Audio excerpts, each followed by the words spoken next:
Viewers and subscribers, welcome back to Beating the Press podcast. I am your host, Rafa. Now, coming up in this evening's podcast, we're going to be reviewing the big matches which took place over the weekend. Big result there for Manchester United. And of course, Arsenal failing to capitalize on those drop points by Liverpool. Now, joining me this evening to review these matches and to talk some EPL football, we have Christoph returning to the podcast. Good to be back, viewers. Yes, indeed, Christoph. Yes, indeed. Big matches, big result. Liverpool, Manchester United. Nowhere else to start, Christoph.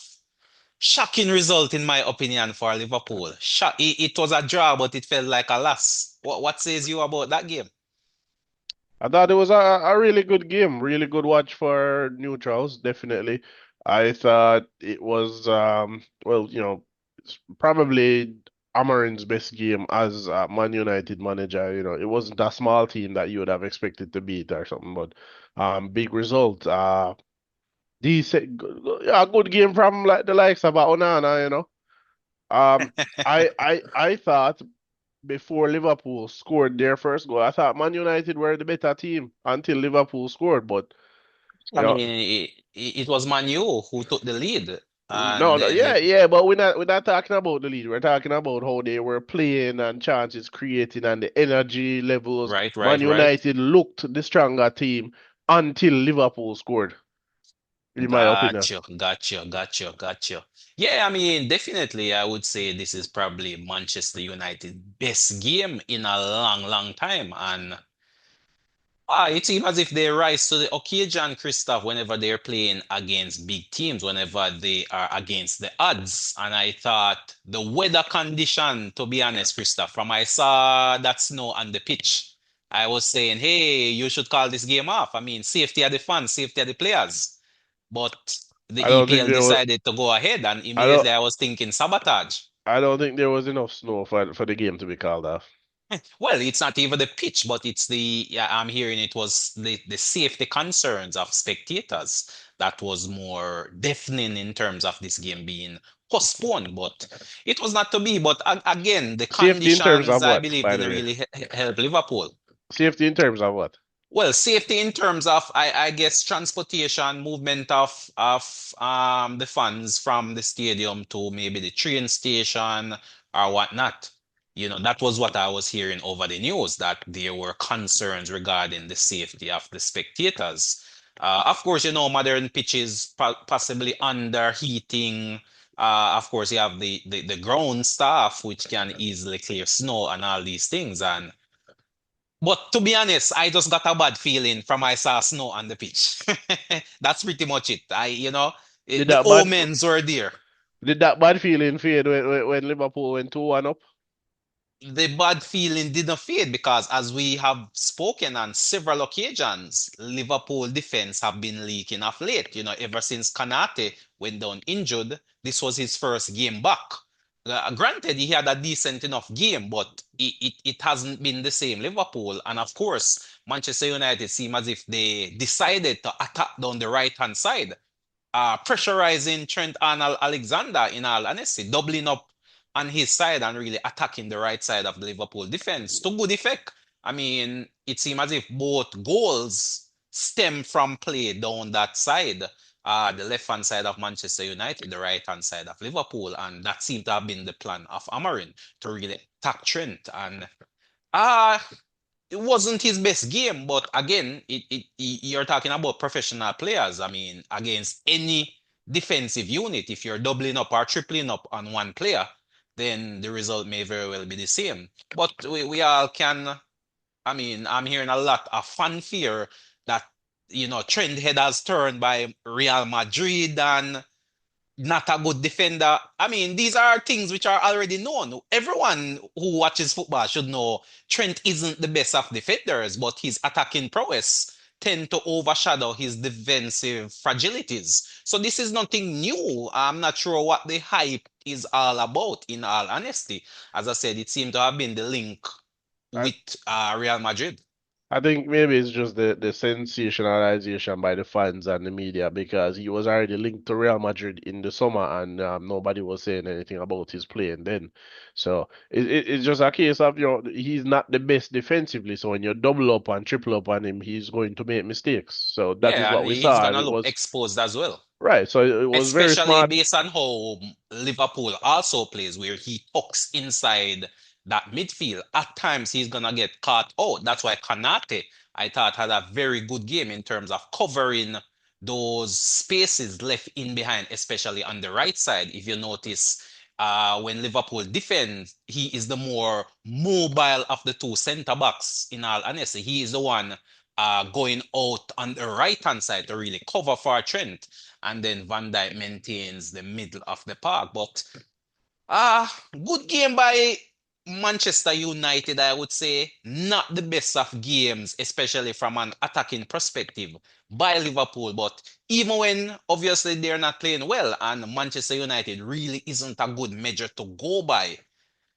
so I thought Liverpool should be disappointed from this result, even though it ended in a draw and not necessarily a defeat. It could have been worse, but such are these things. Definitely, you would think Liverpool should be disappointed, especially because it's a home game for them. If away from home, if they were at Old Trafford, then no issue. But definitely, and also hearing rumors of a dressing room bust up between Trent and Darwin Núñez. I don't know how true that is, so Nah, I don't nah. want to. I'm I not don't giving really that want. much credence. If you had said like a Trent and a Virgil van Dijk, then that I could understand. But I mean, when you look at it from an overall point of view, I mean, coming into this game, Liverpool were overwhelming favorites. But again, as we often speak on this platform, Christoph, when it comes to derby matches, form goes through the door. And this was a game which pretty much exemplified that saying. Manchester United was coming into this game literally dead and buried. It was almost like Liverpool only had to turn up for the game and it would have resulted in a United defeat. But derby match, two big name teams, lots of pride to play for, pressure on Liverpool, not much expectation on Manchester United. And it seems like the lack of expectation allowed the players to really give their best display in a United shirt under Amarin, in my opinion. I've never seen United played like this all season, Christoph. They were everywhere on the pitch and they came up with a deserved, I would say, result, so to speak. So interesting times ahead. Can they replicate this performance going forward, though? You know, hard to say. After one game, we have to see them, continue it the next game and the next game and the next game. So, we just have to wait and see. But definitely, Definitely this is interesting the stuff. this is the level of performance that and higher that Amarin will expect to see from them going forward, or he would want to see. We don't know, players can have bad games, goalkeepers can have slippery fingers and so on. So, but this is the type of energy levels and movement that you probably expect them to see going forward. Yeah. I mean, this may very well be a glimpse into the potential Manchester United to come, Christoph, under a Amarin coach team. If they can maintain this sort of performance and even elevate it with a level of consistency, then we might see them rising in the ranks. But kudos to them. Hats off. Good performance by United. Not so much a good performance by Liverpool, but still good enough to get a draw. And luckily for Liverpool, Arsenal had the opportunity to cut that gap. But again, Arsenal failing to come up with the goods, Christoph. What can we say about Arsenal? Arsenal took on Brighton and failed to beat this Brighton team, which has been a yo-yo team all season, up and down, good and bad, hot and cold. What's going on over there in the Arsenal camp? Why can't Arsenal make that next step forward? Well, like I've said a number of things, Arsenal definitely need a quality goal scorer up front, in my So you're opinion. still saying the strikers that are in the squad not good enough. What Jesus, Kai Havertz, No, Jesus is Martinelli, Trossard not good Jesus. enough. Martinelli has been having, a subpar season for, probably since last season, and it's continued into this season. Um, Havertz, I don't think Havertz is a lot. He did well last season, but in my opinion, was never really a long-term solution. I think he's more a tactical. You give him a tactical role and a job to do, and he do it. Right. Like I've Or said, play him against certain teams under certain circumstances. right, and like I've been saying for the last two seasons, Gabriel Jesus is just not good enough to be your first choice striker. He is your backup striker. So He's not. hypothetically speaking, then Christoph, Arsenal need to dip into the transfer window, get a If quality striker, and we should see them really challenging for the title, if not winning the title. if Arsenal want to boost their title challenge, they do need to bring in a striker. Absolutely, 100%. They won't be winning the league unless they bring in a quality striker. Ah, They do tough need task to, ahead there. again, like I said, the attacking has not been good enough, especially this season.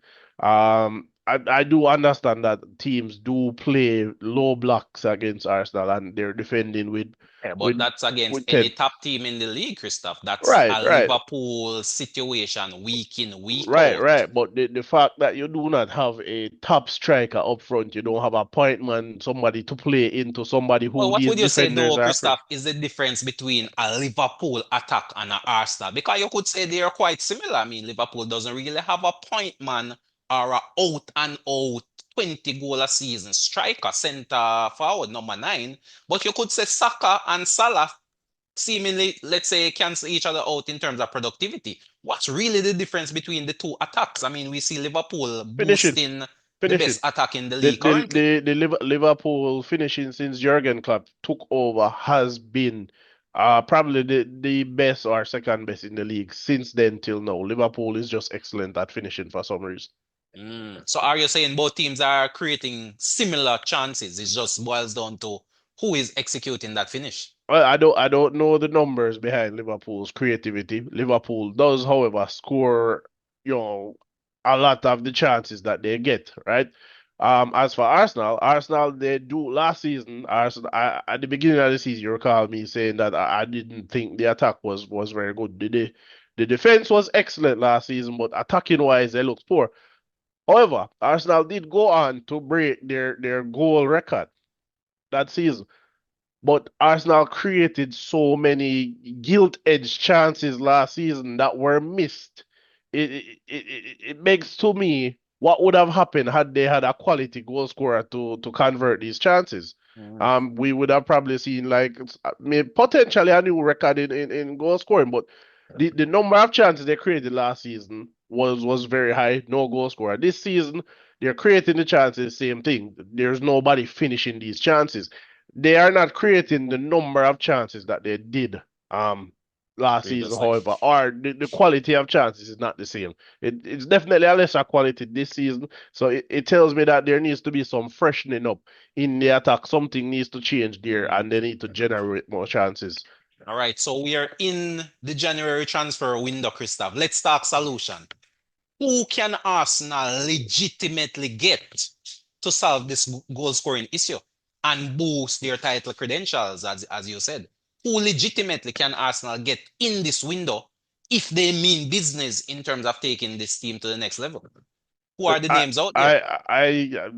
when Arsene Wenger was still manager, Arsene Wenger made the statement that they can afford to buy anybody that they want. So either it's a case where they don't believe the players they're looking at are worth the money being demanded, or they don't want to spend the money. Legitimately, if they really wanted to spend the money, they could buy anybody they want. Give us call a few names. Give us couple solutions. Which number nine is out there that Arsenal could legitimately go in the window and get that would boost this Arsenal team? Not a rebuilding around him, but slotting in, finishing those chances which you're speaking of, and by doing so, goals win matches. That should boost Arsenal credentials going forward. Who are the names you're looking at? I mean, if we go back to who was probably on Arsenal's shortlist in the summer, again, there's Victor Gokires. Gokieres. You could say Isak, even That's though the that's I the know. Sporting Lisbon striker that was being coached by Amarin. Right, right. There's Gokires. You could look to the Premier League and say maybe you could get Isak. Even Isak. Mm. I don't think he's necessarily a long-term solution, but if he's Isak, firing, yes, man. Isak if is a he's long-term solution, man. if he's It the only firing the and you bring him in, only red flag against Isak is that we've seen he can pick up that injury here or there. But in terms of goal scoring, making those runs in behind, opening up defenses, yes, definitely. Isak tick all the boxes. As I said, the only red flag I would say against Isak is potentially his health, which, a number of strikers you could put that flag on. But but Isak, we've there seen was his history thus far. Arsenal also was linked to, or at least we know in the summer Arsenal did try to sign a Benjamin Sesko, but I guess the asking price was Oh, not you something that they mean wanted, RB Leipzig? right? But Okay. I believe he had recently signed a new contract, and perhaps the asking price that Leipzig was asking for, I don't believe But Arsenal was prepared to play.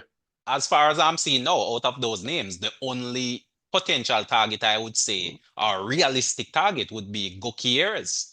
And possibly the Manchester United manager may go in for him and bring him to United.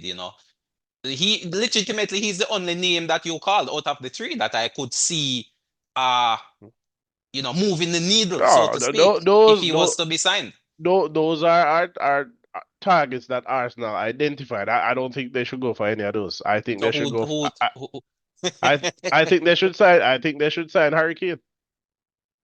Oh, come, Chris, come on. Harry Hurricane Kane. farmers first? No For way. for Kane is not gonna make the for step for across. Or former did Kane Arsenal start out as academy. an Arsenal player? He started out as an Arsenal player. I don't see that one happening. That's No, even I don't see that one less. happening. That has I a don't. less percentage chance than all the other names No, you've no, called, in my opinion. it's definitely not happening. But I feel like Hurricane would be the sure thing. We know he's Premier League ready. Right? He's fired in the Premier League. He's consistently scored over 20 goals, and he's still firing in the Bundesliga. So it would be, to me, that seems like a more sure thing in terms of a quality striker, in my Ah, opinion. interesting, But interesting stuff. in terms of the game on the weekend, though, Yeah, yeah. Getting back to the game. while I think Arsenal should have done more to win that game, they should have scored more goals. It was the referee ultimately that decided that game. Giving what was the first time I have ever seen a penalty like that given. Mm. I don't know since when a clash of heads is a penalty. So Well, going forward, every clash of head must be a penalty now. well, Every I guess clash they of say head context going forward. matters. I mean, it could have been an error. To me, it's Yeah, 50-50, in that- all that- honesty. For me personally, it could it's have not gone it either yeah, way, hey, but it's not 50-50 for two reasons. Again, clash of heads, I've never seen clash of heads given as a penalty before. right, right. Second thing is William Saliba went for the ball, didn't go for the player. The ball, however, did hit Saliba before Saliba made contact with the player. Therefore, it is not a penalty. Mm. When I was learning the rules of football, my what I learned is once you're tackling somebody, as long as you make contact with that ball first, if your Right, studs are right. not up Well, and make contact, it is that's not a foul. usually the rule of thumb. That's usually the rule of thumb. However, Mhm. there is a foul which is referenced as dangerous play, or But dangerous play. So even that though you cannot be make contact with the considered ball, dangerous play. no. So for example, typical example. Let's say there's a high ball coming. Let's say wayside, and as the defender, you step with your studs up. You make contact with the ball, but you will still get a piece of the player. That's considered dangerous play. That's going to be a foul. So, as I said, 50-50. But I mean, there's no point crying over spilled milk, Christoph. The ref made his decision, penalty awarded to Brighton. They buried it. Arsenal should have buried the game. They created enough opportunities to see off this Brighton team. But Yeah, again, there they seemed to created be a cutting edge that's missing. again, like I said, they do create the chances, but there is nobody up front to capitalize on these goals. Jesus is not good enough. He had what two good games, and that was it so far. Maybe he will continue to have good games after this. Maybe that was a one-off. He had a poor game, but um, before he scored those goals, if I recall, he hadn't scored since last year, January. Right, right, right? So right. for me, that is not good enough to be in my starting lineup.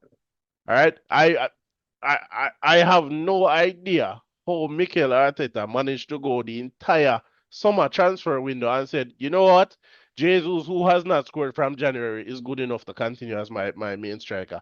Absolutely Sometimes loyalty ridiculous. to the player may cost him his job in the end and may very well cost Arsenal the title. I mean, in my opinion, the title is already lost for Arsenal. I see no other team than Liverpool winning this title, but I could be wrong. But for me, I've written off Arsenal a long time ago, to be honest. But we segue, Christoph, and we segue over to another London team, Chelsea. Chelsea seem to be in a slump of late, Christoph. They seem to be tailing off.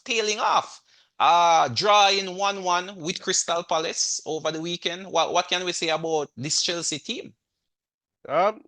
Definitely a strange draw in my opinion. I potentially expected them to kind of bounce back after those two games. Cole Palmer even scored, but Yeah, I mean, that, I expected a result for Crystal Palace, to be honest. In fact, I had anticipated that Crystal Palace would have created an upset in this game. And to be honest, watching that game, they got enough chances to do that. So I think Chelsea should possibly consider themselves lucky in some respect to be coming away from this one with a draw, But as I said, the formula is simple, Christoph. To stop this Chelsea team, stop Cole Palmer. That's pretty much the formula. That's it. No one else is offering anything of any real attacking substance. They huffed, they puffed, shooting wide, shooting over, goalkeeper making save, but no one really has that cutting edge apart from Cole Palmer in that Chelsea team. And we saw it again in this game. Cole Palmer coming up with the goods, scoring, and then of course at the other end, being cut apart by a rampant attacking Crystal Palace team. Really good goal, I would say, from that Crystal Palace outfit. Eze really teeing up Mateta to get them back level after going down 1-0. So the struggles of Chelsea continue. In all honesty, the struggles continue. Have teams now figured out Chelsea? Is the question, Christoph. I mean, I would say if teams are just figuring out Chelsea, then these managers, these players are probably not as good as we probably think they are. It was very evident from the beginning of last season that Cole Palmer was the only player. Um, and I said it that Chelsea is probably leveling out, and this is probably what we'll expect for the remainder of the season. I, looking at it now, it kind of seems like maybe players like Nicholas Jackson was overperforming at the beginning of the season, and maybe he's It's used quite up, possibly, quite possibly. maybe he's used up all of his goals now, and It's quite likely, because but it's he is quite getting a likely. number of chances in the last few games, and he's not scoring them, so Yeah, that finishing has been letting has him down. eluded him. But question to you though, Christoph. If you're opposition coach versus this Chelsea team, would you deploy a tactic of man marking Cole Palmer? Would that be a Me, solution that you would deploy? I would probably have a two-man system to man mark him, and they'd interchange. I wouldn't leave one player to if I'm deploying a man marking system in Right? 2025 and I'm marking out one specific player, I'm not going to have one single person man mark this player. I'm going to Mm. have them interchange. Okay. But yeah, Oh, so you would it's the have one same. of your midfielders then assigned to pretty much Track him over the tracking pitch. him throughout the entire game. I mean, it's something that we've seen Jose Mourinho deploy in the past and has worked Mm. very effectively using two players to man mark a single player and keep them out of the game. So And we, has Cole Palmer risen to that level where he needs to be man marked? Would that be a sustainable tactic you could see having the desired effect playing against Chelsea? yes, Mm, yeah, it's the same like I've said, probably last two seasons. When Erling Haaland is in form, man mark him, and Manchester City will not defeat you. And right, right, right. we've seen it. We've seen Arsenal do it. We've seen Real Madrid do it. We've seen Liverpool do it. All right. And man Tried mark and Erling tested Haaland. and Right. proven. And Real Madrid has done it, probably 2 seasons in a row in the Champions League. Arsenal has done it for the last 2 seasons. Manchester City has been unable to beat Arsenal. And Um, speaking of Man City, Christoph, we see Man City decimating West Ham, winning that one 4 goals to 1, and that man you spoke of. Haaland getting back to his scoring ways. Are we seeing City picking up a head of steam at this point in time? Have they turned the corner? Or West Ham is just such a poor unit that we can't use this game as any real judgment as to um, if I, City have really I, elevated their game and are now I, back on winning ways? to be honest, I expected them to win this game because of how poor West Ham is. I don't think we can use this game to judge whether or not they've turned the corner. They, however, can use this game to get the confidence back up and build momentum. So for me, it's too early to say, and we'd have to wait until they play against somebody who offers something more. Because West Ham did create chances, they had. So, for example, at Brentford, then they play Brentford next. Can we then make an assessment after that Brentford game? Brentford at home, Brentford at home as well, I mean, potentially Brentford will offer more of a threat. Brentford did lose 3-1 at home to Arsenal. right? So, and they won the last game, but they have been on a little decline recently. The form has not been great for them. Well, Um, definitely, especially their away farm, but at playing at home, they seem to get the job done. I mean, you would expect most teams to lose to an Arsenal, so it's hard to judge by that one game. But other than that Arsenal blip, they have been doing tremendously well at home. So to me, they should put up a better it fight it should be when a compared better to West game Ham. to judge City on versus the West Ham game because West Definitely, Ham have been definitely. poor, and we can expect to see West Ham potentially in that relegation fight closer to the end of the season. So West Ham is not a good judge. Brentford, like you said, will be a better judge. I think Brentford is in what, like 11th or something like that. So Right, right. Plus they're coming off a 5-0 battering of Southampton as well. That right. that game So that was could have boosted the done before confidence. it started,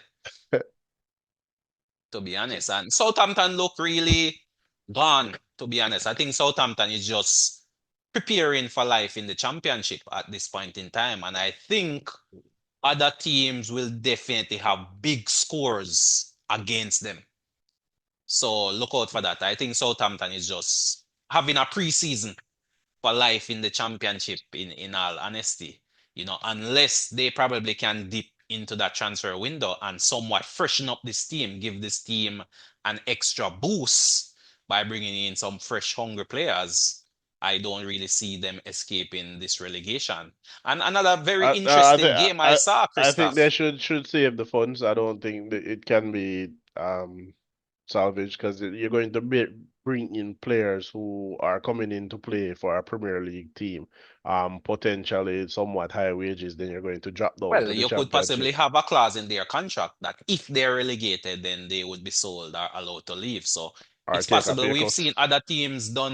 we've seen teams do that already, where there's a relegation clause in the contract that doesn't tie the player to the club once the team is relegated. There's like a release clause of some sort, which allow them to move on to another team. But definitely, don't really see Southampton making it out of the relegation. But before I was saying another interesting game was that Ipswich Town game versus Fulham. That game ending in 2-2.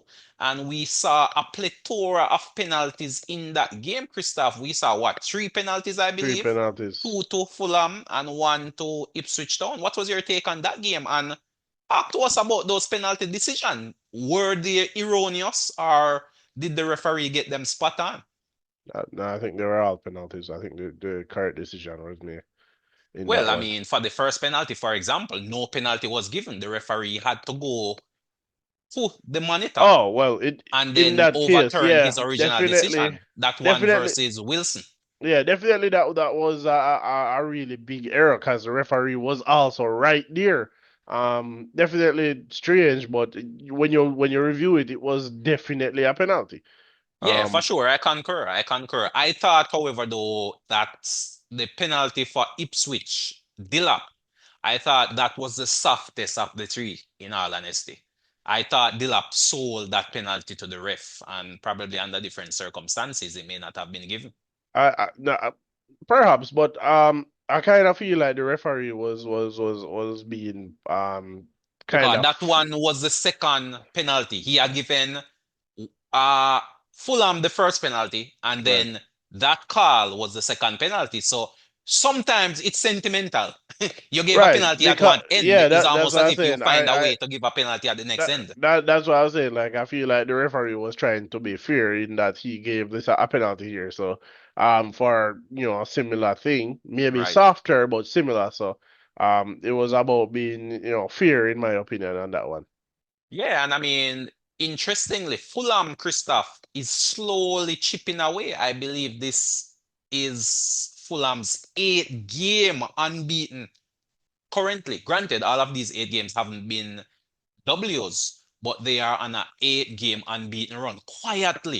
Quietly taking care of business. They're not getting much fanfare from the big media houses, but they are quietly taking care of business under Silva.